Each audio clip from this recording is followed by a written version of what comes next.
Nossa, caramba, Tá. que Tá bem. Para mim aqui tá ótimo. Pra mim também agora, tá. tá. Agora que eu O comecei a áudio tá gravar, bem viu, legal, gente? professor. Mancada da minha parte. Bom, gente, desculpa aí. Apesar que, professor, eu vou até pedir um favor, se o senhor Diga. puder fazer. O professor Benedito gravou, falou que ia disponibilizar, o professor Tiago também. O professor Tiago, acho que ainda não deu tempo, o professor Benedito ele disponibilizou. Só que ele disponibilizou, o que acontece? Como vocês gravam no Microsoft Teams, ele disponibilizou o link do Microsoft Teams. Só que o Microsoft Teams só tem acesso às gravações ou ao conteúdo que vocês usam no Microsoft Teams quem tem o Microsoft Teams pago. Que assim, essa reunião o senhor consegue liberar para todos os alunos. Mas o conteúdo do Microsoft Teams tem que ser pago, tá? Dentro da plataforma. Nós não conseguimos ter acesso. Eu, pelo menos, usei o meu e-mail e senha para tentar entrar, do mesmo jeito que eu entro nas reuniões. Ele aparece que eu não entro porque eu não tenho o Microsoft Teams pago. Se o senhor puder provavelmente verificar isso com o professor Luiz, quando o senhor for disponibilizar a gravação do senhor, eu agradeço para saber se de repente ou vai conseguir disponibilizar pelo AVA direto ou dar um login para a gente poder acessar aí as aulas. Senão a gente não vai conseguir acessar as gravações que vocês estão fazendo. Tá. Então ele teria que apresentar uma alternativa para esse Microsoft Teams. Todos tenham acesso. Isso, exatamente. Porque se o senhor vai ver, quando o senhor terminar essa gravação, que ele vai aparecer o vídeo, ele vai ficar gravado na plataforma Microsoft Teams. Exatamente. Só que a Microsoft Teams, a faculdade paga para o senhor ter acesso a essa Microsoft Teams. Eu sei porque a gente usa aqui alguns Microsoft Teams em rede corporativa. Já cheguei a usar. Então tem acesso. Só que se a pessoa não tem acesso a Microsoft Teams pago, ela não tem acesso às gravações. Daí teria que ver ou se o senhor consegue extrair esse vídeo e colocar direto no AVA, ou dar um acesso para os alunos, que eu não sei se vai ser viável, para eles poder acessar também esses vídeos. Aí teria que ver, não sei se com o professor Luiz, com quem que o senhor vai conseguir ver, para poder disponibilizar. Eu só estou adiantando o assunto porque, assim, eu já pedi para a Bruna, como ela tem o WhatsApp do professor Luiz, conversar sobre o professor Benedito. Só que, como ela falou assim, vamos esperar o professor Tiago para ver como que ele vai postar, para ver se ele tem alguma alternativa diferente. Como o professor Tiago ainda não postou, se o senhor puder ver isso para mim, eu agradeço. Tá, eu vejo sim. Eu vou até pedir para o IDEC para ele reforçar essa situação junto com o Luiz. Eu anotei aqui e eu vou mandar uma mensagem para o professor Luiz para ver o que ele pode nos ajudar nesse sentido. O que eu sei é que um pouquinho antes da gente começar a aula, o professor Luiz ele mandou para a gente um tutorial para gente ter o mesmo procedimento, né? Homogeneizar o nosso procedimento de postagem desses vídeos. Então, pode ser que ele já tenha recebido alguma reclamação também nesse sentido, tá? Perfeito, professor. Obrigado. Mas, de toda forma, eu vou falar com ele sobre isso e eu vou pedir para o IDEC também falar, porque ele já vou mandar mensagem. E eu vou fazer o seguinte: qualquer coisa, eu vou até pedir autorização para o professor Luiz, para eu, mesmo gravando ao vivo e deixando postado no AVA e no Microsoft Teams, para ver se eu posso também disponibilizar essas aulas no YouTube e no Facebook, como eu estava fazendo anteriormente, tá? É uma garantia, né, professor? E pessoal, sim, professor, obrigado. Mas aí, de toda forma, eu vou ter que pedir essa autorização para o Luiz para ver o que ele fala. Tá bom? Perfeito. Eu acho que tinha alguém falando alguma coisa que eu acabei interrompendo. Desculpa. Alguém? Não? Vamos continuar então? Por favor. Negócio jurídico. Acabei de anotar aqui para eu não esquecer. Vamos lá. Próxima tela.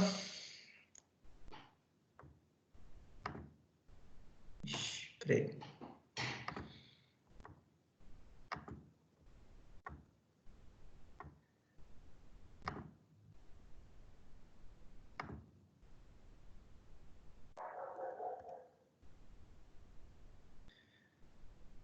Estou meio perdido aqui, pessoal. Só um momentinho.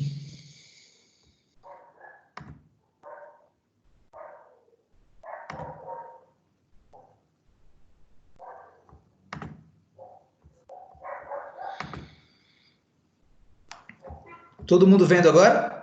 A próxima tela? Sim, está aparecendo. Maravilha. Bom, então, vamos lá. Referente a... Vejam que o artigo 157, ele é quase que um irmão do artigo 156. Lá a gente estava falando de estado de perigo, por quê? Porque alguém se submete a uma relação jurídica, a um negócio jurídico, por conta de um premente perigo passado por ele próprio ou por alguém da sua família, quiçá por algum amigo, etc. Né? A lesão é um irmão próximo do estado de perigo, por quê? Porque o artigo 157 vai dizer que ocorre a lesão quando uma pessoa, sob premente necessidade, agora já não é mais perigo de se salvar a sua própria vida, é premente necessidade, ou por inexperiência, se obriga à prestação manifestamente desproporcional ao valor da prestação oposta. Né? Segunda coisa que vai se apreciar essa desproporção das prestações segundo os valores vigentes ao tempo em que foi celebrado o negócio jurídico. Então, a desproporção fica vinculado ao tempo em que o negócio jurídico foi entabulado, né? Não se decretará anulação do negócio se for oferecido suplemento suficiente ou se a parte favorecida concordar com a redução do proveito. Então, vamos analisar essa situação. Olha que coisa interessante. Na semana passada, a minha mulher, bom, tanto eu quanto a minha mulher, nós somos professores, e aí ela tinha uma aula para dar para os alunos dela da PUC, só que aconteceu o seguinte, a câmera dela pifou, de repente pifou. E aí ela pegou e falou assim, Renato, eu vou sair para comprar uma câmera. Tá, beleza. Aí ela pegou e saiu.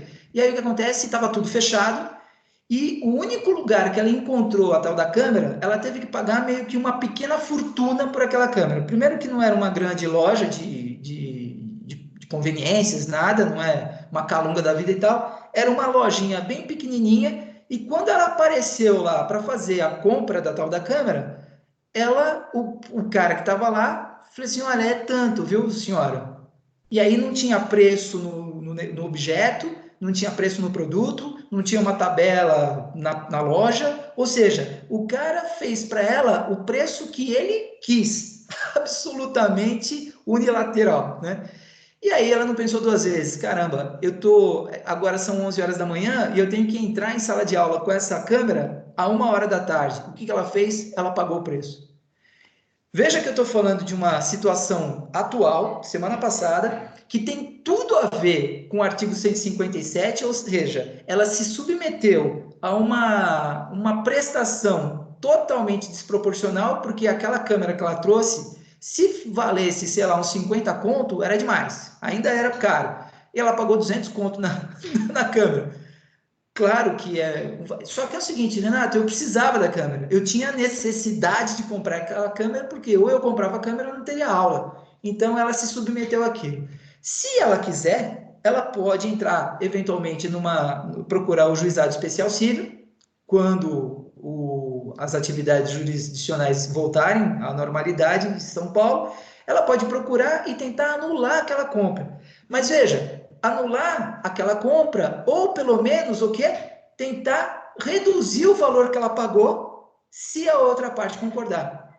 Então, veja, ela pode pesquisar por aí na internet e tal, quais são os valores praticados em relação àquela câmera, veja, da mesma marca, do mesmo modelo, etc., levar para o juiz, quando o Poder Judiciário voltar, e dizer o seguinte, olha, eu quero anular o negócio jurídico, anular a compra, quero o meu dinheiro de volta, ou então eu quero um abatimento no valor, porque eu paguei 200 reais por uma câmera que não vale nem 50. E eu só fiz isso por quê? Porque foi na semana em que todo o comércio estava fechado, eu tinha que comprar, e veja, o cara me vendeu por 200 reais. Ou seja, ele aproveitou de uma situação para me lesar, por isso o nome desse defeito do negócio jurídico ser lesão, tá? Supostamente ela não vai atrás disso, provavelmente vai deixar de lado, mas pelo menos esse dinheiro que ela pagou a mais serviu para eu ter um belo exemplo e saído do forno agora, né?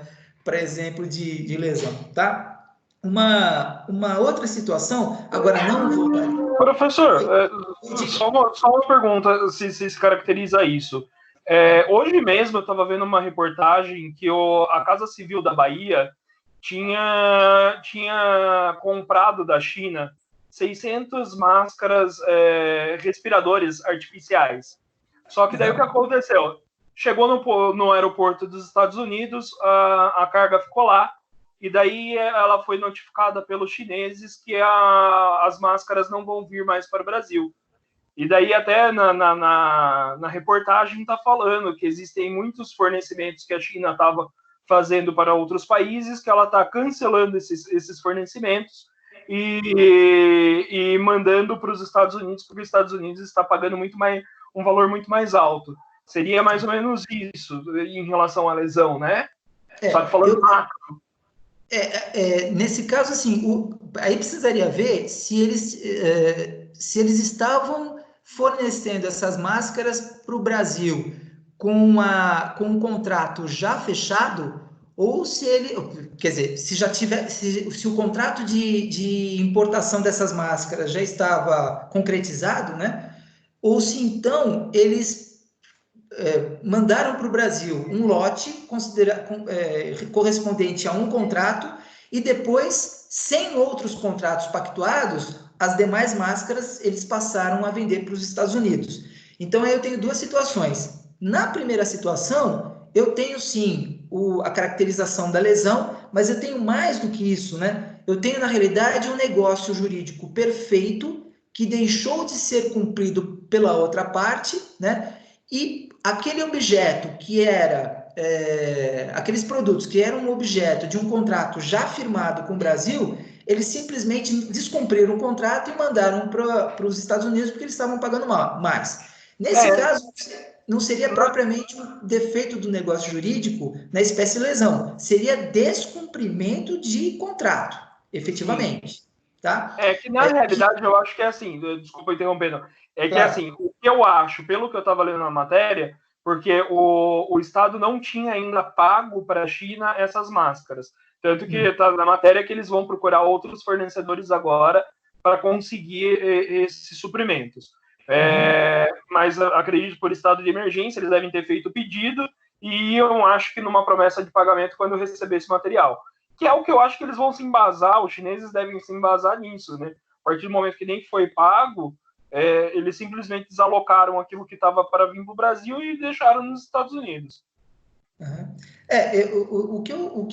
O grande problema dessa situação que você está trazendo para a gente agora, para a gente analisar, é o seguinte: a gente não sabe exatamente o que aconteceu nesse contrato, né? A gente não sabe se o Brasil cumpriu com a sua parte, porque, assim, pode ser que na importação desses produtos ele tenha prometido fazer o pagamento para a China quando os produtos fossem internacionalizados, chegassem ao Brasil, chegassem ao território brasileiro. Eles iam analisar os produtos e, uma vez analisados os produtos, eles pagariam. Precisa ver, primeiro, se é isso que consta do contrato, se o prazo para o pagamento ou o momento do pagamento desses valores foi cumprido pelo Brasil ou não, tudo isso precisa verificar, né? Então, a gente não tem eu não tenho como te dar uma resposta exata, porque eu não sei quais foram as circunstâncias do contrato e quais foram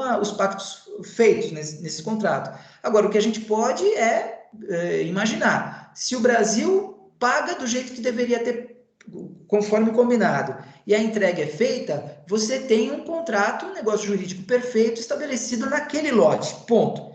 E aí a China diz o seguinte: Brasil, eu sei que vocês estão precisando de mais máscaras, só que o nosso contrato ele foi referente a essas 300 mil máscaras aí que a gente importou.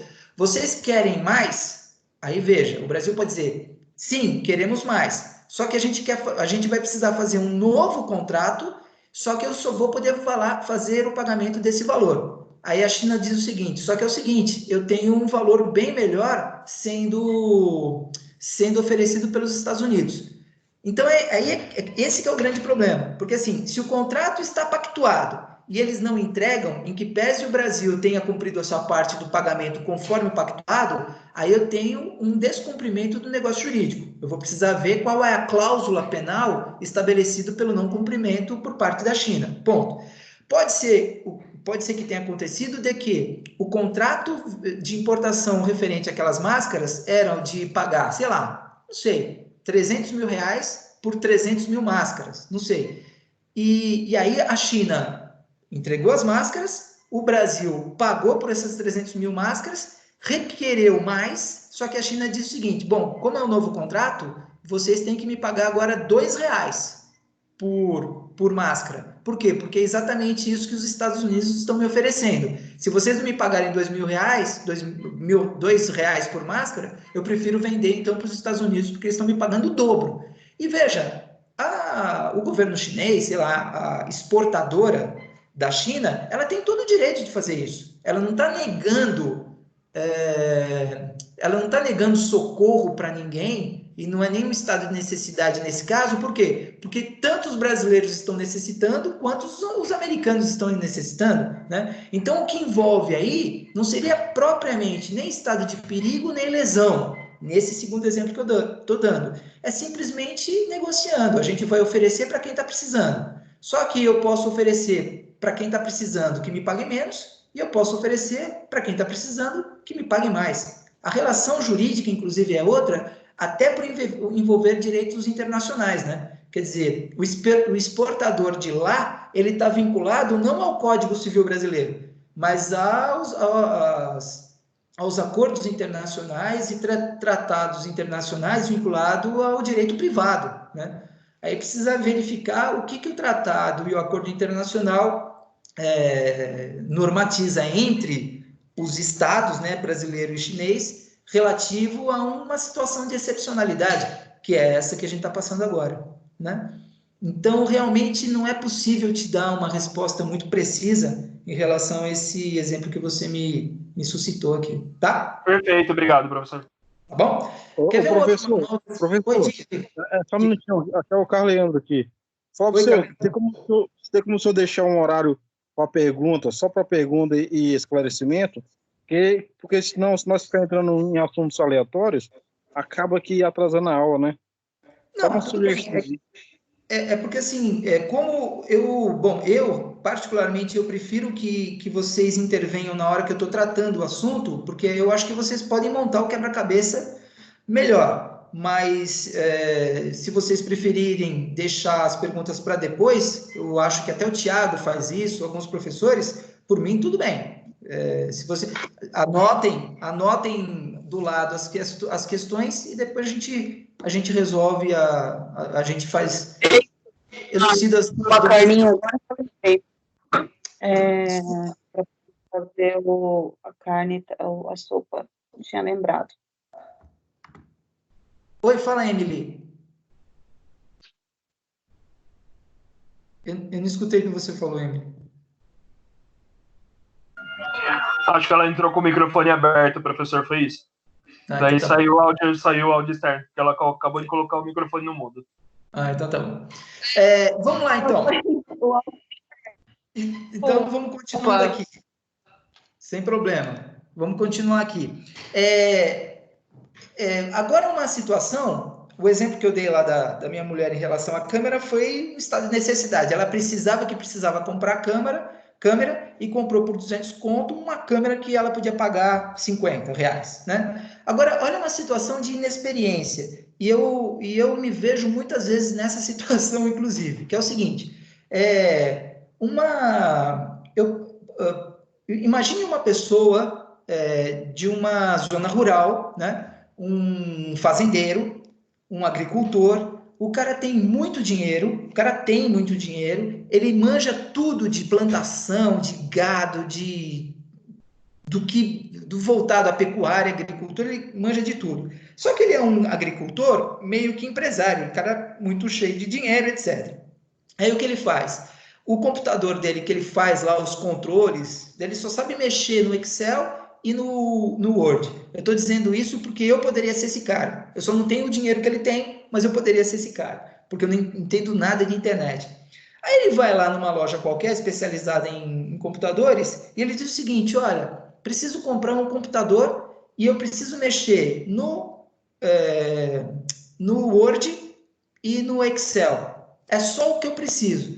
E aí o que o vendedor faz? Começa a conversar com o cara, vê que esse cara não entende patavinas de computador, de notebook, de nada, e aí vende para esse cara um computador que tem 1 milhão de coisas, sendo que 99% desses aplicativos todos ele não vai usar. Ele só vai usar desses 100 programas, ele vai usar só 2, que é o tal do Word e do Excel. E mesmo assim ele compra e paga num computador, no notebook, ele vai pagar, sei lá, 6 mil reais, 7 mil reais. Reparem que para ele 7 mil reais nem é nada, porque o cara é muito rico. Só que ainda assim ele foi lesado. E veja, quando a gente fala foi lesado, eu estou utilizando dessa expressão lesado sobre os dois aspectos. Tanto o aspecto coloquial, né, de lesão, a lesão coloquial, pô, eu fui lesado por esse filho da mãe, etc., quanto a lesão do ponto de vista jurídico, trazido pelo artigo 157. Por quê? Porque o cara não conhece de notebook, ele tinha lá o notebook dele caindo aos pedaços, está praticamente dando pau, alguma pessoa que ele conhece, o filho, etc., diz, pai, você precisa trocar isso aí, porque logo, logo você vai perder todo esse programa. E ele pega lá a baita caminhonete dele, vai lá na loja e vai comprar um computador. E aí o cara vende para ele tem os dois, ele tem o computador, o notebook, que esse cara precisava, que custa 2 mil reais. E ele tem o supra-sumo do sumo lá do computador, cheio de badulac lá, que custa 7 mil reais. E ele consegue empurrar para o agricultor esses 7 mil reais e o cara vai para casa todo feliz, né? Poxa, que bonito, e ele acende aqui, os teclados ficam acesos e tem uma maçã que aparece do outro lado da tela, que maravilha, eu estou todo feliz e tal. Aí chega o filho dele, que estuda na cidade, né? Fala assim, meu pai do céu, quanto você pagou nisso? Ô, filho, eu só paguei 7 mil. Quê? 7 mil reais? Você tá louco, meu? Para que você pagou? Para que tudo isso? Para que esse Microsoft Teams, se você não vai falar com ninguém? Para que esse negócio de gravar, não sei o que? Meu, não. Pai, ó, vou dizer, você foi pego de trouxa. O cara te fez de trouxa. Porque ele podia ter vendido um computador que vale 2 mil reais e atender direitinho o que você precisa e você perdeu 5 mil reais na mão desse cara. Ele deve estar rindo de você lá. Aí o que faz o agricultor? Ele pega e diz o seguinte, ninguém vai me fazer de trouxa. Aí ele pega e contrata um advogado formado pela Anhanguera, da Vila Mariana. Ele sai lá da zona rural e vai até a cidade Vila Mariana para encontrar um advogado bom para ele. E ele pega e explica isso para esse advogado. O advogado não pensa duas vezes. Ó, agricultor, é claro que você é riquíssimo. Eu estou vendo que você é riquíssimo. Só que é o seguinte, apesar de tudo isso, a hipossuficiência que existe entre você e o computador e esse cara que te lesou, não é hipossuficiência econômica, é hipossuficiência técnica. O cara te empurrou um produto que ele não poderia te empurrar e ele só fez isso por causa do seu desconhecimento. Se esse advogado levar esse senhor lá para o juizado especial civil e tentar anular esse contrato, ele consegue e talvez ele consiga até mais. Ele consiga o quê? A devolução dos 5 mil reais que ele pagou a mais, a devolução desse computador que vale 7 mil reais e agora ele vai receber o computador de 2 mil reais, que era o que ele precisava. Tá? Então, tanto no caso da câmera lá da minha esposa, que ela comprou, quanto nesse caso do agricultor, eu tenho a ocorrência de lesão como defeito do negócio jurídico, tanto no primeiro caso da minha mulher, porque por necessidade, ela sabia que estava sendo lesada, mas mesmo assim ela comprou porque ela precisava naquele momento, quanto pela inexperiência no caso do agricultor. Ele foi lá, comprou um negócio pagando muito mais, né, do que se fosse feito um negócio jurídico correto, utilizando-se do princípio da boa-fé, porque ele compraria um computador de 2 mil reais e estaria muito bem auxiliado por esse computador. Tá? Beleza?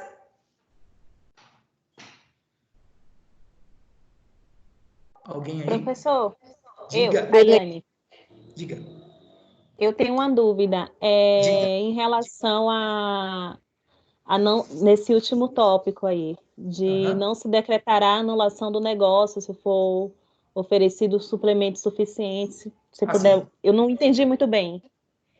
Na realidade é o seguinte, quando vocês tiverem direito das obrigações, principalmente quando vocês tiverem direito a teoria geral dos contratos, daqui a uns 3, 4 semestres mais ou menos, o que vai acontecer? Você vai ver que tem vários princípios sobre o direito das obrigações, e um dos princípios basilares do direito das obrigações mais vinculados ao contrato é o princípio da manutenção dos contratos. Então, na realidade, esse último tópico, que consta do artigo 157, ele vai dizer o seguinte, que o juiz ele tem que tentar manter o negócio jurídico, né? Tentar manter o contrato, o negócio que foi feito, só que ele vai tentar equilibrar essa desproporção a qual o lesado se submeteu. Então, por exemplo, ele pagou 7 mil reais por um computador, ele pagou. Então, vamos fazer o seguinte, se for possível reduzir esse preço com a modificação, com a mudança do computador para o qual ele quer, se ele comprou o computador e deixou ele bonitinho lá no canto, ou se mexeu pouco, etc., então o juiz vai manter a compra, só que ele vai dizer, vendedor, devolva para ele os 5 mil reais, que ele vai devolver para você esse computador, que continua em estado perfeito de condição, veja, e aí você vai vender para ele, agora você vai entregar para ele o computador que ele realmente precisava, que era de 2 mil reais. Né? Então, veja, não se a ideia é de que, em havendo lesão, assim como o estado de perigo, erro, dolo, etc., a ideia é de que o contrato poderá ser anulado. Acontece que, se houver a possibilidade de se reduzir o proveito daquela pessoa que pagou, que cobrou a mais pelo objeto, se for possível reduzir-se e equilibrar o valor da coisa comprada pelo valor pago, então o juiz vai dar preferência à manutenção desse contrato, não vai anular o contrato. A ideia é essa. E sempre por quê? Porque ele vai tentar atender o princípio da manutenção dos negócios jurídicos. Tá? Beleza, entendi sim. Tudo agora. bem, Tânia? Beleza. Quem mais? Não? Bora lá, vamos no próximo aqui, então. Deixa eu ver se eu me acho aqui. Vamos lá.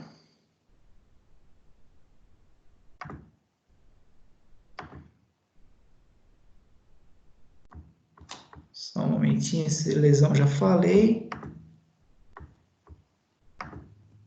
Professor, só uma dúvida, enquanto o senhor procura aí. A parte de saneamento, onde que entra no negócio jurídico?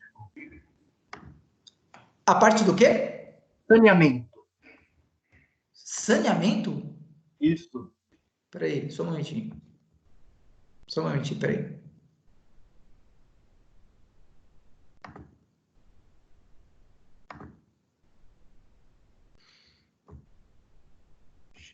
Deixa eu só ver como que eu faço. Nossa, eu tenho um problema muito sério em relação a... Peraí.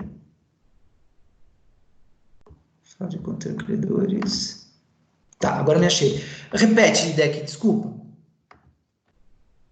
A parte do negócio jurídico, tem a parte, digamos, da emenda, tem a parte que pode ter alterações, tudo. Mas existe uma parte do negócio jurídico que é no saneamento, que não pode alterar nada. Nesse caso, que a gente falou dessa última parte que ficou para a menina.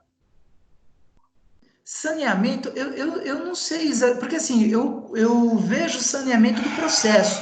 Onde que você está vendo essa expressão saneamento, Ideki?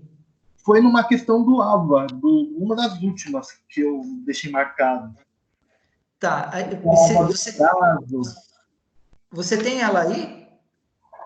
Eu preciso pegar aqui no caderno, professor. Mas no intervalo eu te passo, então. Tá, maravilha. Porque assim, eu acho que o AVA deve estar falando de saneamento de uma forma um pouco mais genérica. Saneamento do contrato é a correção do contrato fazendo com que essa lesão ela desapareça, né? Então, essa última parte que eu mostrei para vocês, que fala do equilíbrio do preço do negócio jurídico para se manter o contrato, isso é uma espécie de saneamento do contrato. Por quê? Porque quando o valor da coisa comprada, ele pode ser baixado, quando o valor baixa, então o que acontece é que eu torno o negócio jurídico saudável de novo, ou seja, está saneado. Eu acho que deve ter sido essa expressão que ele utilizou, tá? Mas aí depois no intervalo, você me apresenta isso aí para a gente ver junto, tá?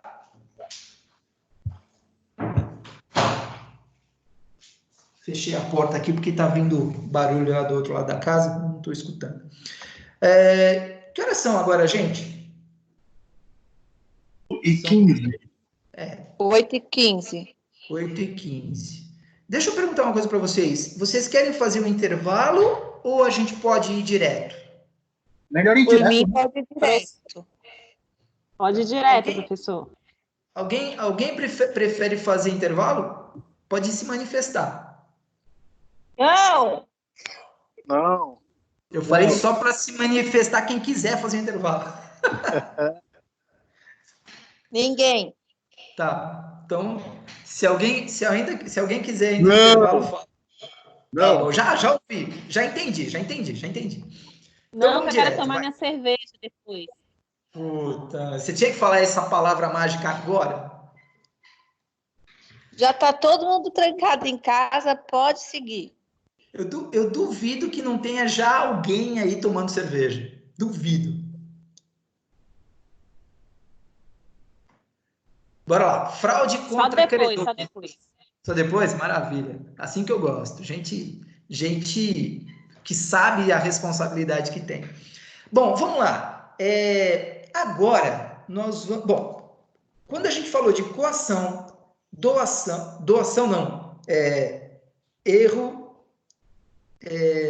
oh meu Deus, coação, estado de perigo, lesão. Quando a gente falou de todos esses defeitos do negócio jurídico, a gente estava falando de vício de consentimento, tá? Por quê? Porque, veja, em todos esses casos, até essa última tela que nós vimos sobre lesão, a pessoa, ela faz uma manifestação de vontade, mas ela faz essa manifestação de vontade com algum problema que torna essa manifestação de vontade viciada, né? Tem um problema nela, defeituosa. Então, é claro que se eu tenho um elemento essencial do negócio jurídico que apresenta um defeito, esse negócio jurídico ele vai ser anulável. Como se trata de um vício de consentimento, o que pensa o legislador civil? Ele vai dizer o seguinte, bom, realmente existe o defeito? Existe. Estado de perigo, lesão, erro, coação, dó, existe. Só que é o seguinte, ninguém melhor do que a própria pessoa lesada, a vítima daquela coação, ninguém melhor da própria vítima do defeito do negócio jurídico para se saber se ela quer ainda dar validade para esse negócio jurídico ou se ela quer anular. Então, assim, a melhor pessoa para decidir se ela quer anular ou não o negócio jurídico é a própria vítima desse defeito do negócio jurídico, a própria pessoa que saiu prejudicada em relação a esse defeito do negócio jurídico. Por conta disso, é que o Código Civil vai prever que todos os defeitos do negócio jurídico caracterizados ou classificados como vícios de consentimento serão anuláveis. O contrato só será anulado se a vítima assim o quiser. E, para tanto, ela vai ter que entrar com um processo, uma ação de anulação de negócio jurídico e tal, e aí vai correr nas barras da justiça. Maravilha. Nesse caso de quebra de contrato, pode ser o exemplo da simulação, né? Do homem fiel que doa a casa para uma amante. Pois é, só que é aí que eu vou entrar aí daqui. Quando eu falo de vícios sociais, que não são mais esses que a gente falou, quando eu falo de simulação e de fraude contra credores, aí eu estou falando de dois tipos de defeitos do negócio jurídico que eles extrapolam a relação contratual entre as partes. Por quê? Porque eles passam a prejudicar terceiros. que sequer estão sabendo do que está sendo negociado nesse contrato. Por prejudicarem terceiros alheios a esse contrato, tanto a simulação quanto a fraude contra credores são previstos doutrinariamente como vícios sociais, e aí eles são nulos. Essas relações jurídicas em que se caracteriza uma simulação ou fraude contra credores, não é que eles sejam anuláveis, eles serão nulos, eles não têm efeito algum, né? Então, esse exemplo que você deu, IDEC, já está mais vinculado à simulação, que a gente vai ver daqui um pouquinho, tá bom? Vamos falar, então, da fraude contra credores. Fraude contra credores. Imagine-se, e reparem que é tão grave que aí o número de artigos começa a aumentar, né? Se lá na lesão e no estado de perigo eu tinha um artigo para cada um, agora eu tenho 150, eu tenho 8 artigos só para fraude contra credores. Vamos lá ver a seguinte situação. Bom, primeira coisa, o que é fraude contra credores? Como está aí? É a prática maliciosa, né? A prática maliciosa, sim, no sentido de ser dolosa, né? De ser uma prática querida pelo fraudador. É a prática maliciosa pelo devedor de má-fé de atos que desfalcam o seu patrimônio com o objetivo de colocá-lo a salvo de uma execução por dívidas, em detrimento dos direitos creditórios alheios, né? Então, imagine a seguinte situação. Uma pessoa qualquer, uma pessoa jurídica ou física, não importa, ela pega e tem lá o seu patrimônio bonito, né? A casa que ele mora, belíssima casa na praia, tem carro, tem barco, tem um monte de coisa. Só que aí ele quer ser um empreendedor, né? Aí ele começa a assumir dívidas para que ele possa trabalhar, para que ele possa atuar como um profissional liberal ou como um empresário individual de responsabilidade limitada, não importa. Ele começa. Só que o que acontece? Acontece que essa pessoa jurídica, esse empreendedor, pessoa física, tanto faz, ele começa a assumir dívida, né? Começa a pegar empréstimo do banco, aí pega empréstimo de outro banco, e aí ele começa a dar imóveis em garantia, começa a dar imóveis, aí ele precisa de mais empréstimo e já está devendo para o primeiro banco, e aí ele começa a perceber que os bancos não querem mais dar esse dinheiro para empréstimo, aí ele começa a pedir empréstimo para pessoas particulares, né? Começa a pedir para o pai, para a mãe, começa a pedir para um amigo que tem um dinheiro que empresta e tal. Enfim, resumo da ópera, ele começa a se afundar em dívidas, a ponto de que começam a pipocar o quê? Execuções. Veja que ele tem um patrimônio, o patrimônio ainda está na mão dele, né? Alguma parte do patrimônio dele ele deu em garantia, né? Uma outra parte ainda está livre, só que ele começa a sofrer as primeiras execuções. Quando ele vai analisar o patrimônio que ele tem e o valor das dívidas que ele já tem por aí, ele começa a tomar um susto, dizendo o seguinte: meu Deus do céu, eu vou ficar sem nada. E aí é que ele começa a fazer atos que se caracterizam por fraude contra credores. Então, por exemplo, ele começa a fazer doações e começa a perdoar dívidas. Remissão de dívidas que você tem por aí é remissão de dívidas, perdão das dívidas. Só que o que ele faz com essa doação e com essa remissão de dívidas? Ele começa a pré-datar, no seguinte sentido: ele faz uma doação de um móvel, um bem imóvel, de uma obra de arte, ou a doação de um imóvel qualquer, ele faz uma promessa, né, um contrato de promessa de doação, e ele coloca lá na data desse contrato uma data anterior ao tempo em que ele começou a fazer essas dívidas, a assumir essas dívidas. Olha a situação.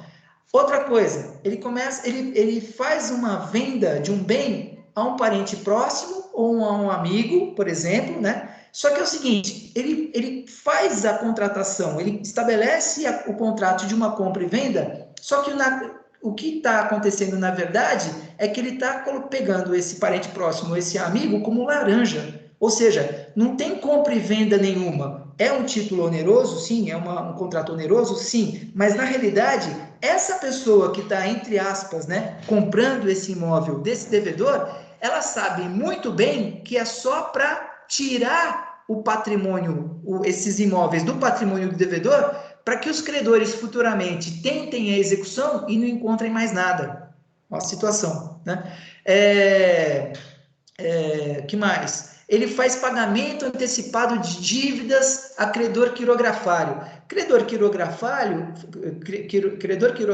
é aquele credor que não tem garantia nenhuma, né? Nem garantia hipotecária de imóvel, nem pignoratícia sobre um bem imóvel qualquer, por exemplo, um automóvel, não tem garantia nenhuma.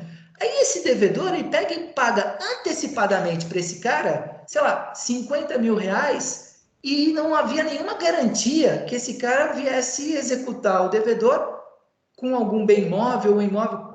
Ou seja, ele passa a tomar atitudes, né, que obviamente tem como principal objetivo esvaziar o patrimônio dele, esvazia o patrimônio dele, juridicamente esvazia o patrimônio dele, ele cruza os braços e só fica esperando o quê?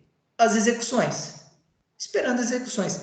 O que objetiva esse fraudador, né? Esse devedor que maliciosamente, de má fé, vai tomando essas providências para esvaziar esse patrimônio. Ele sabe que as execuções vão se multiplicar. Quando essas execuções se multiplicarem, ele vai ser procurado para pagar o valor da dívida, oferecer bens à penhora, sob pena de lhes serem penhorados tantos bens quantos bastem para o pagamento desses credores. Maravilha. Mas o que vai acontecer se o projeto de fraude contra credores dele der certo? No momento em que esses credores executarem o devedor, que está agindo de forma maliciosa, de má fé, eles não vão encontrar nada. Não vão encontrar nada.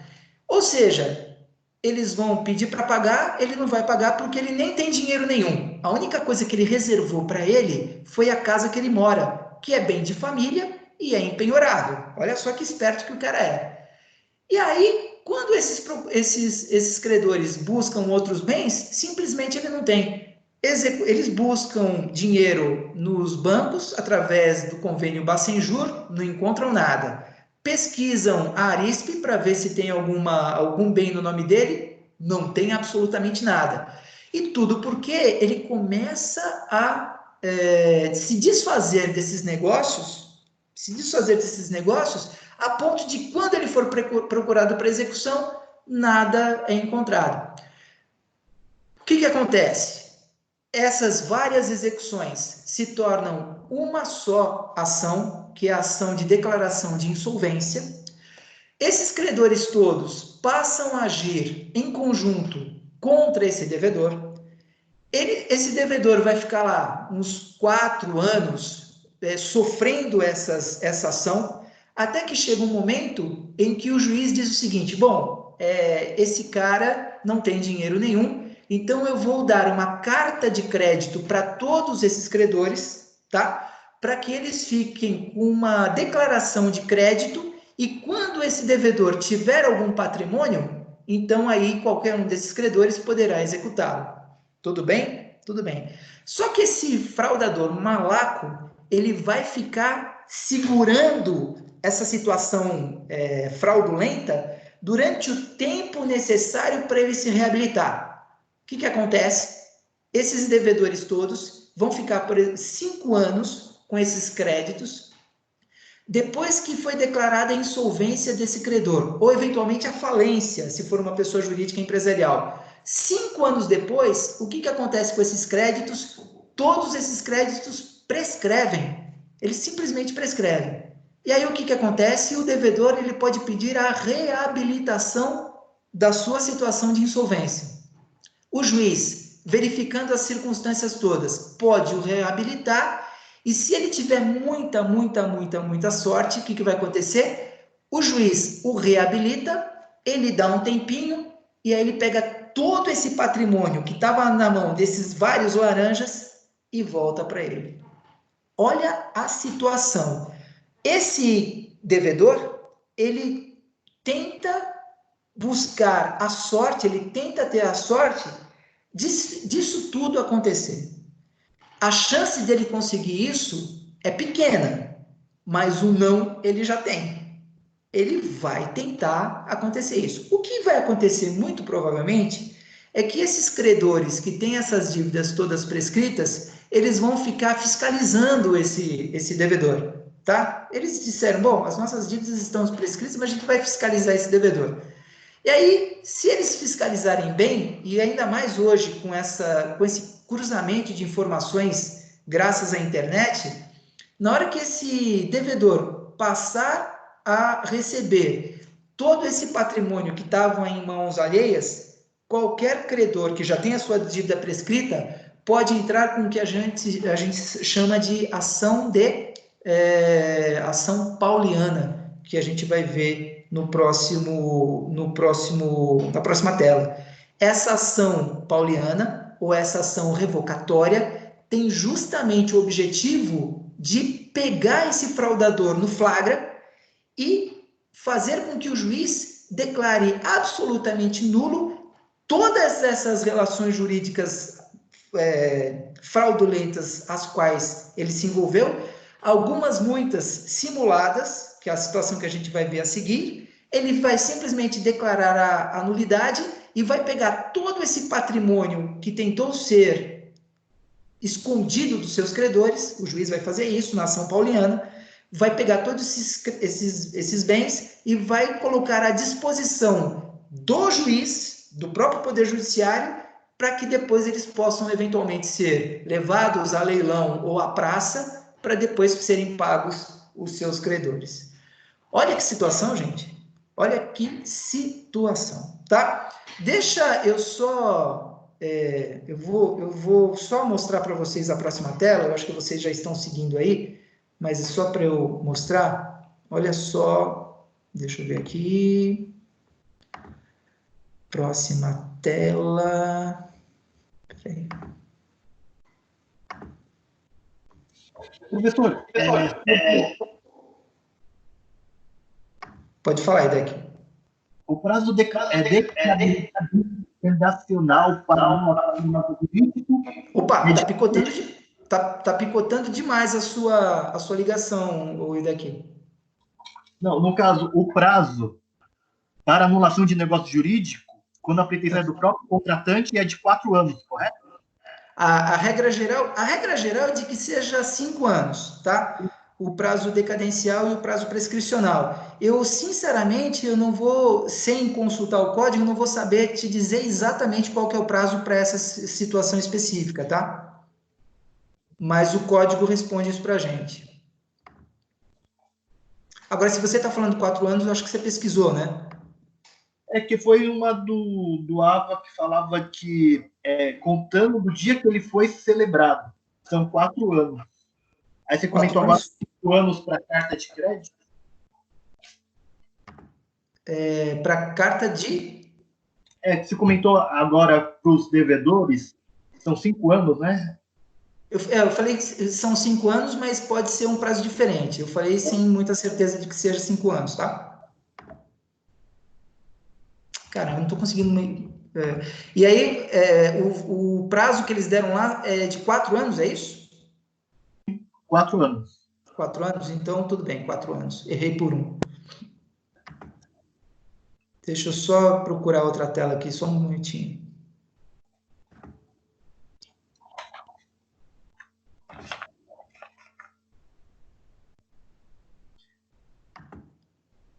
Peraí.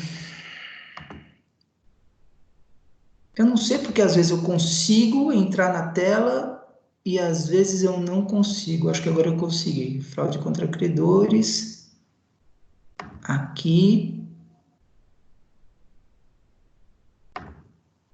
Tá.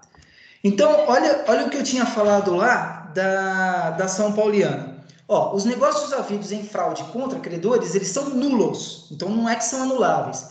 Eles são nulos de pleno direito, porque em momento algum eles geram qualquer obrigação e qualquer direito, tá?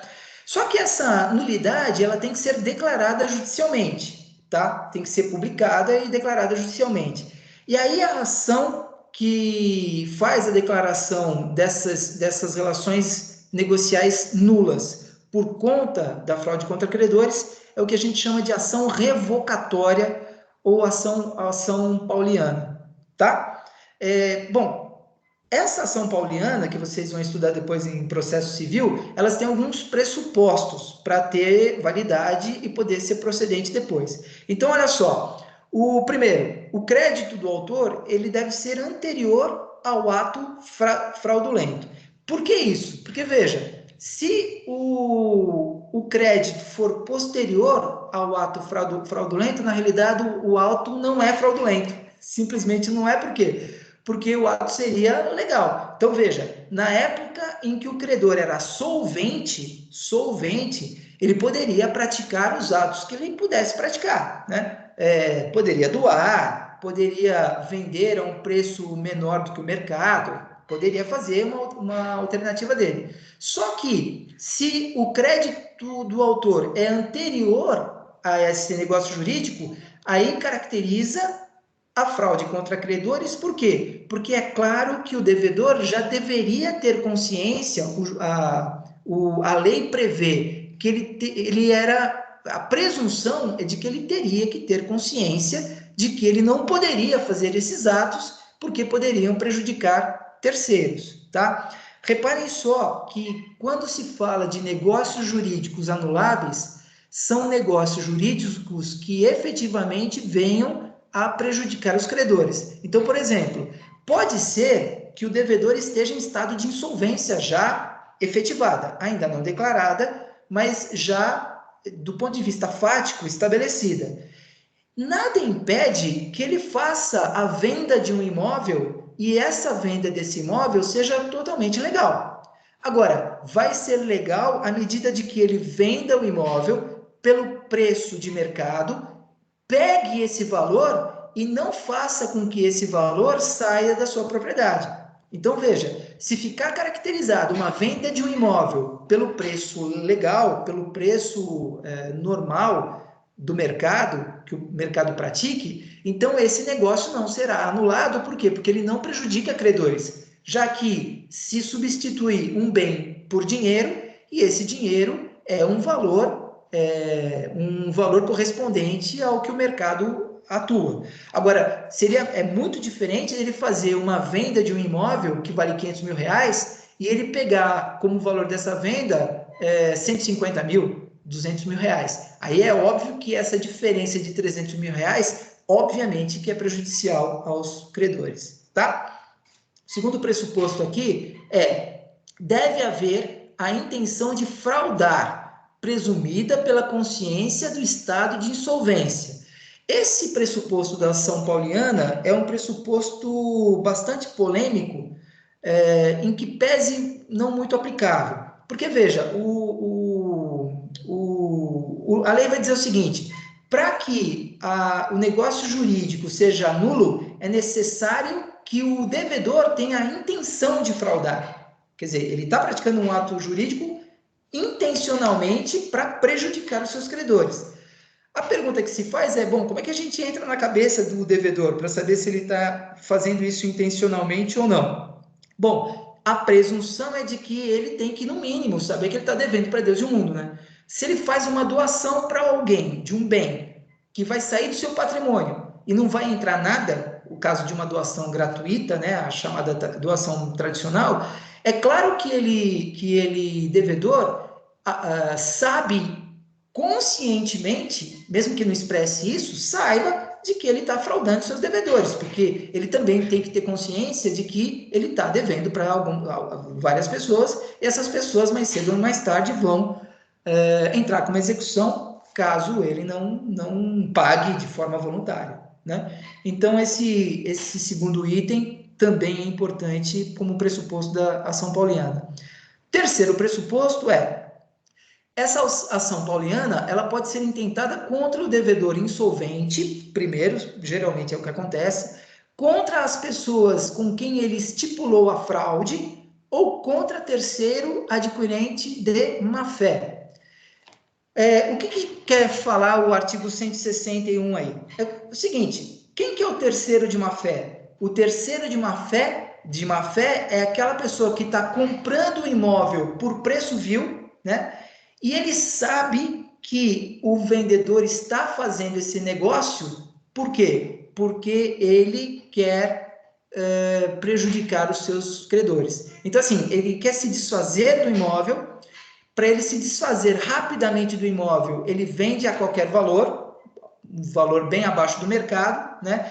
E a pessoa que está comprando tem consciência de que ele só está fazendo esse negócio para tentar ludibriar os seus credores.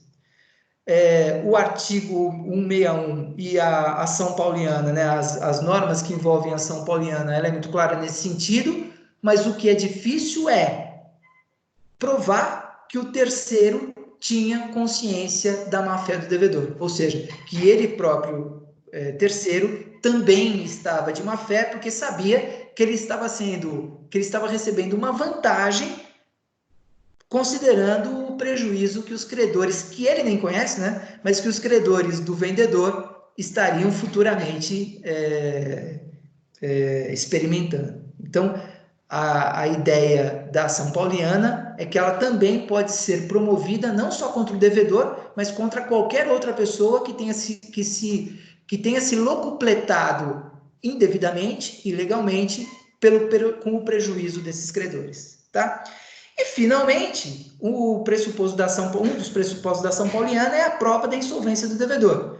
E a prova da insolvência do devedor pode ser feita de várias maneiras, mas existem algumas presunções relativas, mas que não deixam de ser prova. Então, por exemplo, quando o devedor ele deixa de cumprir a cláusula contratual de pagar aquilo que ele deve no vencimento previsto no contrato, isso já é uma presunção. Ou seja, a prova que o credor faz de que o devedor está insolvente ou se encontra muito provavelmente em estado de insolvência é que ele não está cumprindo com a obrigação dele de pagar aquele valor avançado no contrato. Então, isso já é uma prova. O que ele diz? Excelência, existe esse contrato, ele já deveria ter me pago nos 3 últimos meses e ele não me pagou em nenhum dos 3 últimos meses, mesmo tendo sido notificado do seu atraso no pagamento. Então, muito provavelmente, ele está em estado de insolvência. Por quê? Porque se ele tivesse dinheiro, ele pagaria. Como ele não está pagando, a presunção é de que ele não tem esse dinheiro para pagar. Então, a ação pauliana, ela pode ser legitimada a partir dessa prova de insolvência. Tá? Só para a gente finalizar esse quadro, quais são os efeitos dessa ação pauliana? Então, primeira coisa, revoga o negócio lesivo, repondo o patrimônio do devedor, patrimônio esse que vai responder a todos os credores. E veja, vai responder a todos os credores e não só aquele que intentou a ação pauliana, tá? Por quê? Porque a partir do momento que esses bens voltam para o patrimônio do devedor e esse patrimônio fica sob a guarda do Poder Judiciário, ou seja, do juiz daquela ação pauliana, o juiz passa a ser o responsável por chamar todos os eventuais credores, ou seja, fazer a citação de todos esses eventuais credores para verificar se essa ação pauliana eventualmente pode originar uma ação de declaração de insolvência civil, tá? Isso é uma situação totalmente processual, né, que vocês vão ter depois em direito processual futuramente, principalmente quando vocês estudarem o processo de execução, né, mas eu já estou adiantando isso para vocês. Uma coisa que eu não posso... Pode, deixa eu só encerrar o meu raciocínio quanto a essa questão da ação pauliana. Uma coisa que que eu não posso deixar de dizer para vocês é o seguinte: essa ação pauliana, ou seja, a caracterização da fraude contra credores, que pode suscitar uma ação pauliana e que, posteriormente, pode suscitar uma ação de insolvência civil ou uma ação de falência. Por quê? Porque a ação de insolvência civil, ela é proposta contra a pessoa natural que tem um patrimônio menor do que a sua dívida. E a ação de falência, como vocês bem sabem, é aquela ação que se propõe contra a pessoa jurídica empresarial que está na mesma situação, né? Que tem um patrimônio menor do que a sua dívida. Tanto num caso quanto na outra, às vezes você pode ter procedimentos que duram 20 anos, 25 anos. A coisa é muito longa, muito duradoura, é muito desgastante para os credores e também para o réu, e muitas vezes os credores que têm créditos de pequena monta, eles pegam e renunciam ao seu direito de ação e desistem da ação. Então, quando vocês ouvirem falar em ação pauliana, vocês podem ter certeza que tudo isso que eu falei em alguns minutos, é uma situação que pode demorar, às vezes, décadas, né? Décadas, tá? Muito bem, quem que me perguntou? Oi, professor. No âmbito trabalhista, também configura essa fraude? Repete para mim, porque picotou o seu áudio. No âmbito trabalhista, também configura essa fraude? O que acontece no âmbito trabalhista também pode acontecer, né? Só que o que acontece no âmbito trabalhista? Quando ocorre do empregador começar a dissipar os seus bens, o que acontece é que na reclamação trabalhista vai ficar definido o crédito do empregado, né? Então, assim, o direito creditório ou creditício, como queiram, do empregado. Então, assim, o juiz trabalhista, a competência dele é verificar a relação trabalhista, quais são os direitos que o empregado tem em relação àquela relação de emprego, e ao final dessa reclamação trabalhista, estabelecer a liquidação de sentença para deixar liquidado ou esmiuçado em valores pecuniários qual que é o valor que o empregador deve para aquele empregado. Tudo bem? Se o empregador ele for solvente, a execução da reclamação trabalhista ela é dada na própria esfera trabalhista, porque aí o juiz trabalhista é competente para fazer a execução desses créditos. Maravilha. Acontece que, se houver caracterização de fraude contra credores, houver uma ação pauliana, e essa ação pauliana levar à insolvência civil ou à falência desse empregador, e aí geralmente no caso de reclamação trabalhista, o que ocorre é a falência mesmo, né? Porque o empregador é uma pessoa jurídica empresarial. Então, se ficar caracterizada a falência dessa pessoa jurídica, que na esfera trabalhista a gente chama de empregador, o que vai acontecer? O juiz vai liquidar o crédito desse empregado, e aí ele vai remeter a carta de sentença trabalhista desse empregado, vai remeter para o juiz competente da ação de falência, e aí esse empregado ele vai se habilitar como um dos credores trabalhistas dentro daquela classificação de todos os credores, porque eu tenho credores trabalhistas que têm a melhor preferência, eles são os mais privilegiados. Os credores trabalhistas, os credores com garantia real, os credores tributários, fiscais, os credores quirografários, etc. Tal. E aí ele vai receber, se tiver sorte, ele vai receber o seu crédito trabalhista, não mais na esfera trabalhista, mas na esfera civil, dentro da vara civil ou da vara de falência e recuperação judicial, se tiver essa vara especializada nessa comarca. Mas, tá? Professor, para decretar falência, se não me engano, são 40 salários mínimos, né? Não entendi, desculpa. Para decretar falência de uma empresa, são no mínimo 40 salários mínimos. Mas 40 salários mínimos para quê? Para ação, para ser uma ação de fechar a empresa, né? De fechamento. Não. O que acontece é o seguinte, esses 40 salários mínimos se estabelece, por quê? Porque se o valor do passivo for de 40 salários mínimos, existe uma possibilidade de recuperação judicial dessa empresa. O problema é que, se mesmo assim, apesar dos 40 salários mínimos, ficar inviável a recuperação da empresa, porque ela não tem a menor condição de se recuperar, em que pese o passivo dela seja só dessa monta, o juiz vai decretar a falência e acabou.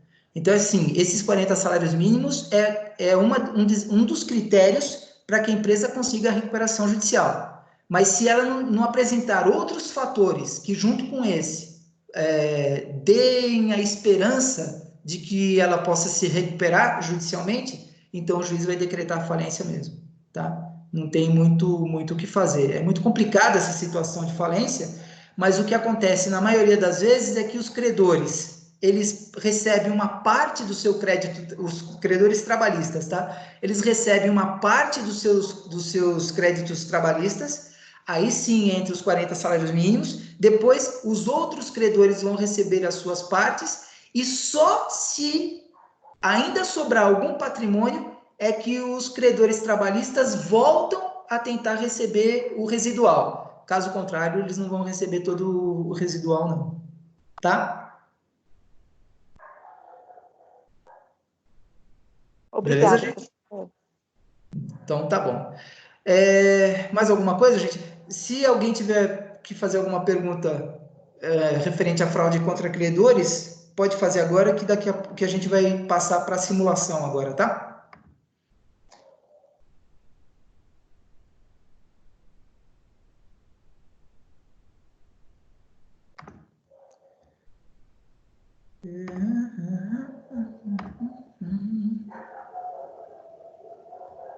Peraí que eu tenho que me encontrar aqui agora, peraí.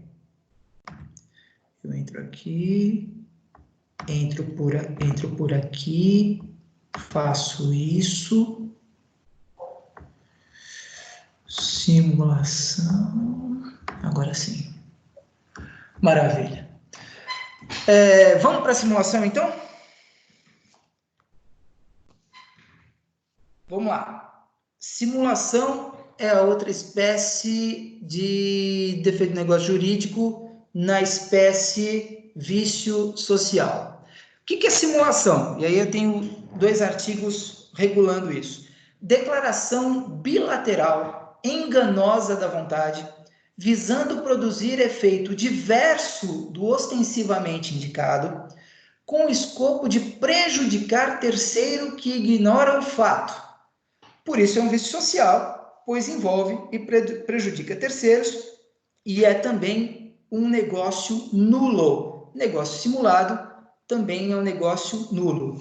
Se vocês perceberem direitinho, quando eu dei alguns exemplos lá de situações que levam à fraude contra credores, eu falei de várias situações que também envolvem simulação. Grande parte das situações que buscam prejudicar terceiros, credores, inclusive, também tem por escopo praticar uma simulação, tá? Então, por exemplo, quando a gente falou lá, o devedor, ele sabe que é uma questão de tempo para ele começar a receber um monte de execução. E aí, o que ele faz? Ele simula uma venda para uma pessoa, na realidade ele está fazendo uma doação, ou ele está simulando uma compra e venda que na realidade não existe, e aí ele pega e pré-data o contrato. Ou seja, um contrato de compra e venda que está sendo feito hoje, ele faz uma pré-datagem para que conste que essa promessa de venda, para que conste no contrato como se ela tivesse sendo feita há 2 anos atrás, 3 anos atrás, tentando retirar esse imóvel da penhora futuramente e eventual dos seus credores.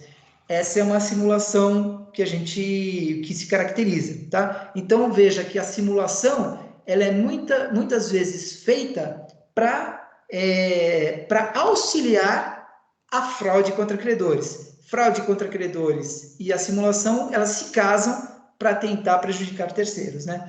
Quer ver uma outra situação que não é propriamente prejudicar credores, mas que prejudica terceiros? Vocês, se não sabem, eu vou dizer agora, vocês devem saber que a pessoa que tem mais de 70 anos, ela não pode se casar sob o regime de comunhão parcial de bens, nem de comunhão universal de bens, muito menos. Então, a pessoa que tem 70 anos completos para mais, ela é obrigada a casar sob o regime de separação total de bens, né? Então, assim, ela pode se casar, não tem nenhum problema, não importa nem qual é a idade da sua futura esposa, da sua noiva, o que importa é que ele tenha 70 anos. Se ele tiver 70 anos completos ou mais, ele só pode casar sob o regime de separação obrigatória total de bens. Maravilha. Só que aí o que ele faz? Ele fala para a mulher dele assim, querida, não se preocupe com isso. Sabe o que eu vou fazer? Eu vou fazer uma doação para você. Vai fazer. Porque assim, eu não posso me casar sob o regime da comunhão parcial de bens, mas eu posso fazer a doação de metade desse patrimônio para você. Aí ele pega e ele faz lá um contrato particular de promessa de doação para essa pessoa e deixa lá valendo. O que acontece? Quando ele falece e os herdeiros fazem o inventário, o que acontece? O que essa esposa fala? Fala assim, olha, quando vocês fizerem o contrato, o inventário, por favor, tá? Vocês só se habilitem e só façam a descrição de 50% do patrimônio do pai de vocês, porque os outros 50% me pertencem porque eu tenho esse contrato de doação de 50% do patrimônio. Mas não tenha dúvida, o que vai fazer o inventariante, junto com o advogado desses herdeiros, vai requerer a declaração de nulidade dessa doação. Por quê? Porque é um ato simulado. É um ato de simulação. Ato de simulação, ainda que, eventualmente, o doador não soubesse que isso era ilegal. Mas é um ato totalmente ilegal. Ele tentou, na realidade, mais do que simular. Ele tentou dissimular. Ele tentou o quê? Ele tentou contornar um artigo de lei, tentou contornar fazendo um contrato que, em tese, para qualquer outra pessoa seria válido. Mas só porque está tentando está tentando contornar de forma maliciosa uma determinação legal, só por esse motivo vai ser considerado como um negócio jurídico simulado e não vai ter valor nenhum, vai ser totalmente nulo. Uma outra situação que nesses casos é mais comum até do que isso, é o quê? É o esposo, né, o cônjuge com mais de 70 anos, ele faz pior do que o anterior fez. Ele pega e simula uma compra e venda, quando na realidade ele está fazendo uma doação. Isso é pior. Por quê? Porque ele simula uma compra e venda de um patrimônio que ele não poderia comungar com a sua esposa, ele simula essa compra e venda, e aí sim, com certeza ele está fazendo uma coisa de caso pensado, ele está praticando um dolo nesse caso, prejudicando seus herdeiros, só que na realidade consta essa compra e venda apenas do contrato de promessa de compra e venda e talvez, eventualmente, da escritura e do registro público. Porque na hora que vai se verificar cadê o produto do pagamento dessa venda, simplesmente ele não existe. Por quê? Porque ele simulou um contrato de compra e venda que na realidade era uma doação. Não importa, é um contrato simulado, é um contrato nulo. Tá bom? Esses casos todos que eu estou falando é a simulação clássica, tá? É a simulação propriamente dita, ou que a gente chama de simulação absoluta. Eu tenho uma situação que é muito comum, mas é muito comum, que é a tal da dissimulação ou a simulação relativa, tá? Veja o que é a simulação relativa. A simulação relativa, ela oculta ao conhecimento de outras pessoas uma situação existente, com a intenção de incutir em outra pessoa a inexistência de uma situação real. Mas o negócio jurídico, ele é válido. O negócio jurídico principal, ele subsiste. Agora, por ser válido em sua substância e forma, ele continua existindo e ele vai persistir. O que vai ser anulado e o que poderá ser anulado é justamente o quê? Aquela situação acessória que foi dissimulada para prejudicar terceiros. O que eu estou trazendo aqui de exemplo para vocês é justamente a venda de um imóvel que antigamente era muito comum, e pior, ainda continua sendo comum, né? Olha só, o A vende para o B um imóvel declarando na escritura o valor de R$800 mil. Só que, na realidade, o valor efetivo de venda é de R$1 milhão. Veja que o negócio jurídico de compra e venda, ele existe, ele é válido, absolutamente normal. Só que, quem aqui é o terceiro prejudicado? É o Estado, é o fisco. Por quê? Porque aquele ITBI, ou seja, o imposto de transmissão de compra e venda, que deve ser pago aqui, ele foi pago a menor e o terceiro prejudicado é quem? É o erário. Uma outra situação que é muito comum é imposto de renda, né? Que agora a entrega do imposto de renda foi postergado lá para o último dia, para o dia 30, né, de junho. O que é muito comum? É a sonegação do imposto de renda, né? Então, lá, o profissional liberal, ele diz que recebeu, sei lá, R$500 mil naquele ano, quando, na realidade, ele recebeu R$800 mil, R$1 milhão. Ou seja, a declaração do imposto de renda é um ato jurídico, sim, né? É uma relação, é uma obrigação jurídica. Só que o que acontece? Ele dissimula. Ele está dizendo o seguinte, olha, eu realmente trabalhei, eu atuei como profissional liberal, eu dei um monte de recibo, etc e tal, tá tudo certinho. Só que o que acontece? Ele pega e pactua com o seu cliente, dizendo o seguinte, olha, você vai me pagar por esse caso que eu estou pegando para o advogado, né? Você vai me pagar por esse caso que eu estou pegando para você vai me pagar, sei lá, R$10 mil para eu pegar esse caso. Mas assim, posso fazer um recibo por R$5 mil? Se o cara disser pode, ou se ele nem exigir recibo nenhum, o que está fazendo esse advogado, esse profissional liberal, etc., ele simplesmente está sonegando o imposto. A relação contratual existiu, ele recebeu o dinheiro desse cliente, só que ele não declarou, ele não entregou para esse cliente um comprovante de que realmente foi pago, e aí, já que ele não deu um documento dessa prestação de serviço, ele tem toda a chance de simplesmente sonegar esse imposto. É o que a gente chama de simulação, nesse caso, uma simulação relativa. Por quê? Porque ele não está deixando de recolher imposto. Não, ele está recolhendo o imposto que ele deve, maravilha. O que ele não está recolhendo é no valor real que ele deveria recolher. Ele está recolhendo a menor. E, com certeza, prejudicando o fisco. Beleza? Tudo bem, gente? Tá todo mundo acordado? Tá todo mundo aí? Sim, professor. Deixa eu só ver se é essa última tela. Só um momentinho. Do certo.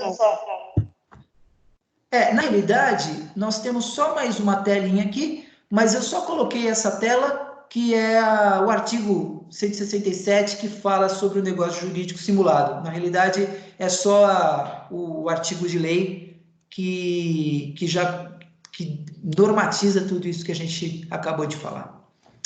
Tá bom, gente? Pessoal, fico à disposição das perguntas que vocês queiram me fazer, tá? Deixa eu contar quantos de vocês estão aqui comigo. 1, 2, 3, 4, 5, 6, 7, 8, 9, 10, 11, 12. 12, tá. Perguntas? Nem você, Idec? Como assim? Idec, faz pergunta. Por favor, eu tô me sentindo preocupado. Não, professor, aquele que a gente comentou lá de falência para negociar com pessoa física ou jurídica, tem aquele artigo que você comentou, mas logo em cima tem outros artigos também, né? Que ele falou o quê? É aquele de recuperação, no caso assim, dessa crise. Tentar renegociar os 3 meses de aluguel. Aí tem aquele artigo que você comentou, mas logo acima tem outros artigos que dá para fazer complemento à petição, né? Então, e daqui eu não tô conseguindo raciocinar em cima disso que você está falando, eu não me lembro exatamente do que você se refere. Eu lembro que você me fez alguma pergunta por e-mail a respeito disso, né, de anular o contrato. Tem que, acho que era o artigo 372 do Código Civil, algo assim, acho que tem aqui no e-mail. Mas é que assim, é que os outros artigos que vêm sequente também dá vazamento para fazer a análise. Mas análise do quê? Digamos, da pessoa negociar o aluguel da casa, o aluguel da empresa. Ah, não. Sim. É possível. É que, lembrei do que você está falando, agora me lembrei. Que era da possibilidade de pedir a anulação do contrato ou o reequilíbrio do contrato em casos excepcionais, né? Onerosidade excessiva. Resolução por onerosidade excessiva. É isso mesmo que você falou, tá? Pessoal, mais alguma coisa? Professor. Diga. Tá.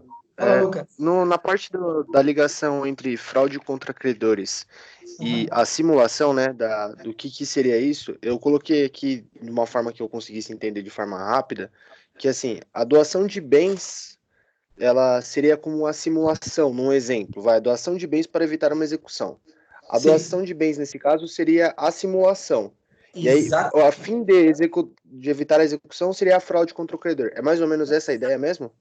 Não é exatamente essa ideia, não. Não é mais ou menos essa ideia. É exatamente essa ideia. Você pegou muito bem, Lucas, porque é o seguinte, a compra e venda disfarçada de doação, deixa eu ver se é isso. Não, melhor. A doação disfarçada de compra e venda é a simulação.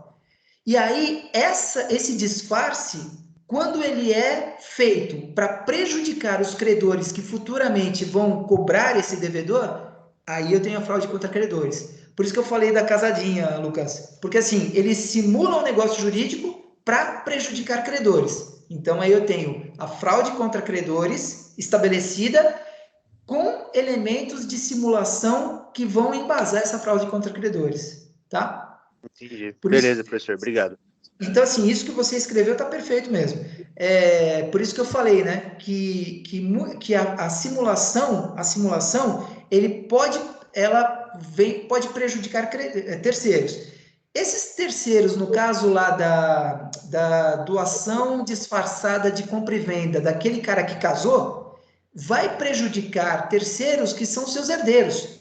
Não agora, não vai prejudicar agora, mas vai prejudicá-los quando, com a morte desse simulador, vamos dizer, né? Quando esses herdeiros acharem que tem um bem imóvel e descobrir que não tem. E aí eles vão descobrir como? Olha, a companheira ou a mulher, que supostamente não é a mãe deles, né? Essa mulher vai se apresentar e vai se habilitar no processo para requerer os seus 50% da compra e venda. E aí eles vão dizer o seguinte, opa, é compra e venda mesmo, moça? Aí ela vai dizer, é compra e venda. Maravilha, prova que você pagou. Se ela provar que pagou, beleza, negócio jurídico oneroso não prejudicou ninguém. Então, se aquele valor continuar no patrimônio do falecido, maravilha e tal. Agora, se ela não tiver como provar, o que acontece? Com certeza foi uma doação disfarçada de compra e venda. E aí é nulo, porque é uma simulação. Só que, veja, é simulação pura porque não está prejudicando credores, está prejudicando os herdeiros. Agora, quando se simula uma situação para prejudicar credores que fizeram empréstimo, né, que bancos, instituições financeiras, enfim, aí eu tenho simulação que serve para prejudicar credores. E aí eu tenho a combinação dos dois vícios sociais. A simulação, que serve para prejudicar os credores. E aí eu tenho fraude contra credores também. Tá? Beleza, professor. Obrigado. Ok. Mais alguém? Professor, desculpa, eu vou te perguntar de novo. Oi, Verônica. Oi, então assim, o dono da empresa, ele já tinha movido a ação, o funcionário já moveu a ação, o autor. Tá. Aí o que acontece? Você diz, já moveu a reclamação trabalhista, né? Isso, já, embora em outro âmbito não seja nesse, mas assim, já moveu a ação trabalhista, o funcionário. Tá. Ele tinha bens no nome dele. Eu estou perguntando, porque eu já vi um caso assim, eu queria entender, professor. Então, assim, só que depois que foi movida essa ação, ele transferiu esses patrimônios, casa, esse tipo de coisa, ele transferiu para terceiros, para outros nomes, para os filhos, no caso. Certo. Então, isso é considerado uma fraude. Fraude contra credores, não tenha dúvida. Isso. O empregador é o devedor fraudulento agora, praticando a fraude, e o empregado é o credor. Então, é o empregador cometendo fraude contra o credor empregado. Não é à toa que grande parte das vezes o advogado trabalhista, ele pede na própria reclamação trabalhista, quando ele consegue identificar essa situação que você está trazendo para a gente, ele pede a desconsideração da personalidade jurídica do empregador.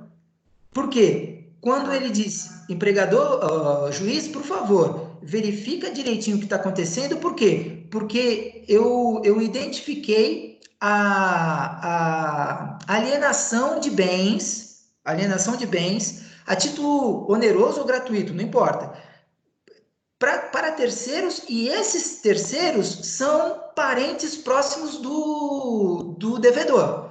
Então, aí o advogado dizendo, o advogado do empregado, né? Eu requeiro a desconsideração da personalidade jurídica do do devedor empregado, né? Para se verificar o porquê que ele está fazendo essa venda. O que acontece na maioria das vendas, das vezes? A venda, ela existe, realmente é uma compra e venda, não é simulação, doação disfarçada de compra e venda, não, é uma compra e venda efetivamente. O problema é o valor da venda. O que acontece é, de duas uma, ou não existe nenhum negócio jurídico efetivo, ou seja, existe a compra e venda por valor normal, mas o que existe efetivamente é a utilização desses parentes, amigos próximos, como laranja, ou seja, quando ele passar por essa fase de turbulência, o que faz o empregador? Retoma esses valores, retoma esses bens e paga um peculiozinho aí para esses laranjas aí, paga uma graninha para esses laranjas. Isso pode acontecer, ou a outra coisa que pode acontecer é o seguinte, eles vendem efetivamente, só que eles declaram o valor de 800 mil e, na realidade, o valor que está sendo pago é muito menor do que isso. Muito menor. E quando é muito menor, o que acontece?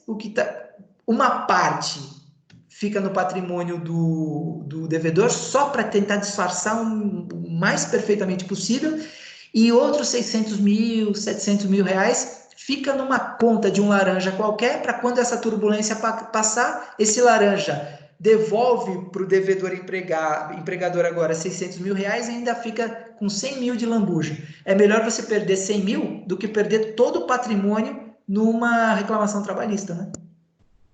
Aí é que tá. Então, eu estou dizendo isso para você, por quê? Porque se ficar caracterizado que o empregador tinha um patrimônio muito bom e de uma hora para outra ele não consegue pagar a dívida trabalhista do empregado, opa, vamos ver o que está acontecendo, porque não é possível que de uma hora para outra um empregador que estava com Mercedes em casa, com iate para cá, etc. Tal, de repente não tem mais nada? Não consegue nem pagar o empregado essa reclamação trabalhista? Vamos verificar, porque essa reclamação trabalhista pode ser só a ponta do iceberg, só a ponta. O juiz vai dizer o seguinte, opa, não está pagando esse? Caramba, como é que estão os outros empregados? Aí na hora que ele vai analisar, que ele vai fazer uma pesquisa, esse empregador tem, sei lá, 150 ações trabalhistas contra ele. Opa, a possibilidade desse empregador se verificar em estado de falência é muito grande. E aí esse juiz trabalhista ele tem responsabilidade de verificar o estado de falência desse empregador, e ele não pode decretar porque ele não tem competência para isso, mas ele pode denunciar esse empregador ao Ministério Público Trabalhista, que pode requerer a sua falência na esfera civil. Olha só que situação, né? Tudo bem, gente? Tudo bem, obrigada, professor. De nada. Mais alguém?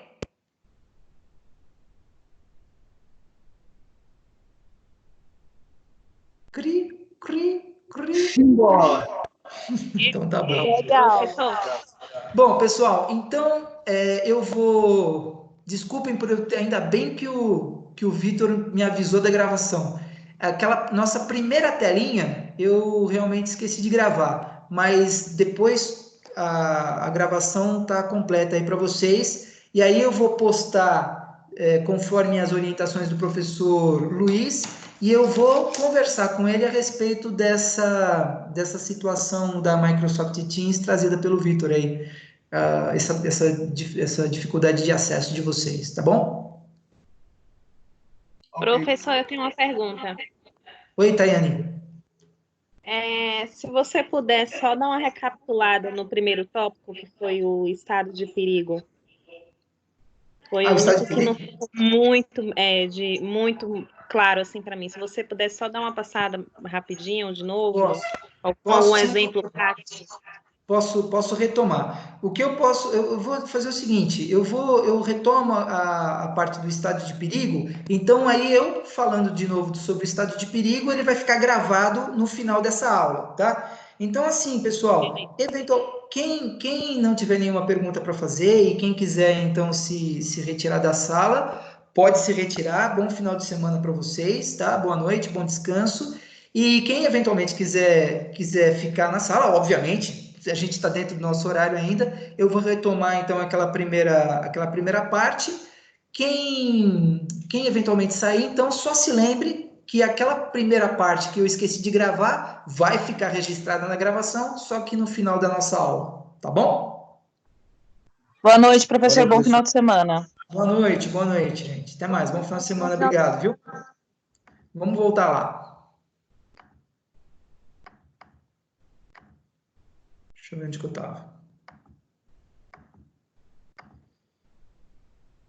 Estado de perigo, né, Tayane? Sim. Então, isso aqui. Então, assim, vamos lá, voltando. O que é o estado de perigo? Então, assim, a lei já, no artigo 156, vai dizer o seguinte, estado de perigo ele vai se configurar toda vez que alguém se submete a um negócio jurídico, mas premido da necessidade de se salvar ou de salvar alguém da sua família. Então, a ideia é essa. Então, ele acaba assumindo uma obrigação excessivamente onerosa, coisa que ele não faria numa situação normal. Por isso que esse estado de perigo é um chamado defeito do negócio jurídico. Então, o exemplo que eu dei para você, o exemplo que tem aqui, então, é o pai que vê o seu filho se afogando lá no meio do mar, vê que tem um nadador lá, profissional, se exibindo, e fala assim, pelo amor de Deus, meu filho está se afogando lá, por favor, salve ele, se você salvar ele, eu te dou toda a minha fortuna. Eu acho exagerado, mas enfim, o cara falou isso. Se ele diz, vou te doar toda a minha fortuna caso você salve o meu filho, o que vai acontecer? Esse cara pega, vai lá, salva o filho dele, ou seja, houve a proposta, ele aceitou a proposta, e vamos combinar, o que não falta é testemunha nessa praia, que vai servir de prova para ele de que esse pai realmente prometeu a fortuna dele toda, né? Então, veja, houve um negócio jurídico? Houve. Ele propôs toda a fortuna dele, caso o nadador cumprisse com a sua tarefa de salvar o filho salvo, filho vivo, e agora, como é que se faz? Duas coisas podem acontecer. Lembrem-se que eu tenho um estado de perigo. O estado de perigo é um vício de consentimento. Se ele é um vício de consentimento, significa que ele é anulável. Ou seja, o pai pode sim entregar para esse nadador toda a sua fortuna, reservando para si o bem de família, pode fazer isso, ou então ele pode requerer a anulação desse contrato,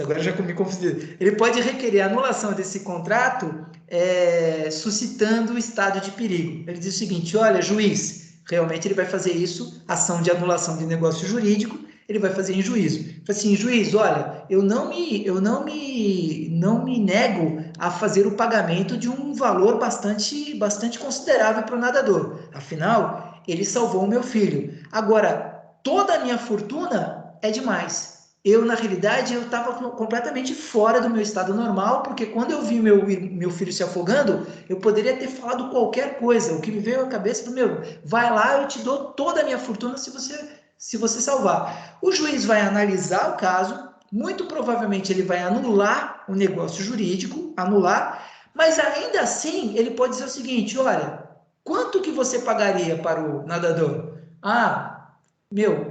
Eu tenho muito dinheiro e esse cara salvou meu filho, eu pago para ele 100 mil reais. Porra, 100 mil reais? 100 mil reais. Qual que é o valor do seu patrimônio? 10 milhões de reais. Ele vai dizer o seguinte: beleza, 100 mil reais, considerando o seu patrimônio, é bastante razoável. E ele não anula o negócio jurídico, a promessa de recompensa realmente existiu, só que em vez de ser a fortuna toda, é 100 mil reais. O que pode fazer o nadador que é réu nesse caso, ele pode recorrer, né? A sentença então pague-se 100 mil reais. Maravilha, que foi a proposta feita pelo autor. Considerando que a fortuna toda não vai ser paga. O que vai fazer o nadador é tentar recorrer e tentar um valor maior, o que eu acho muito difícil dele conseguir. Tudo bem, Tayane? Tudo bem, professor, ficou claro.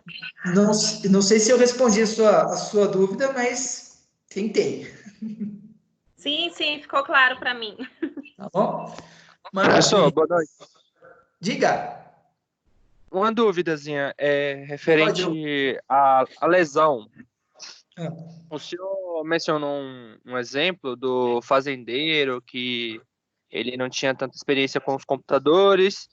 Isso. E o vendedor acabou vendendo um computador de última geração. Nessa situação, seria cabível, além da ação de anulação do contrato, a ação de indenização? Seria, mas aí seria cabível a ação de indenização, mas não propriamente por dano material, mas por dano moral. E dependendo da circunstância. Sim. Então, Sim. Imagine que esse vendedor comece a falar para todo mundo, fala assim, o trouxa lá, tinha que ser do interior mesmo, é um trouxa, é agricultor, é um analfabeto, olha só que trouxa, ele podia ter comprado esse computador que vale 2 e comprou na minha mão, ganhei mó grana na mão desse trouxa, pronto, dano moral. Para dar um exemplo, hein? Para dar um exemplo. Entendi, ficou claro, professor, muito obrigado. Beleza. Alguém mais? Caramba, metade de quem estava há 15 minutos atrás já estão na bebedeira. Só nós que estamos aqui. Eu confesso, professor, que enquanto eu estava assistindo a aula, eu também estava. Mas estamos juntos, estamos firmes. Sim. Caramba, viu? Eu tô com uma cervejinha lá me esperando. Fala, Leandro, fala aí. Tô saindo aí, professor. Obrigado por tudo aí. Tá bom. Claro. Tá bom. Pessoal. Boa noite aí, professor. Também. Boa noite, gente. Vamos terminar então? Ou alguém tem mais alguma pergunta para fazer? Ninguém? Boa noite, professor. Beleza, então, boa gente. Semana. Boa noite. Bom descanso para vocês. Até mais. Se alguém tiver alguma dúvida para fazer, pode me fazer então pelo e-mail, tá bom? Grande abraço, bom final de semana para vocês. Até semana que vem. Tchau, tchau, gente. Tchau. Ô, Cláudio, abraço. Tchau.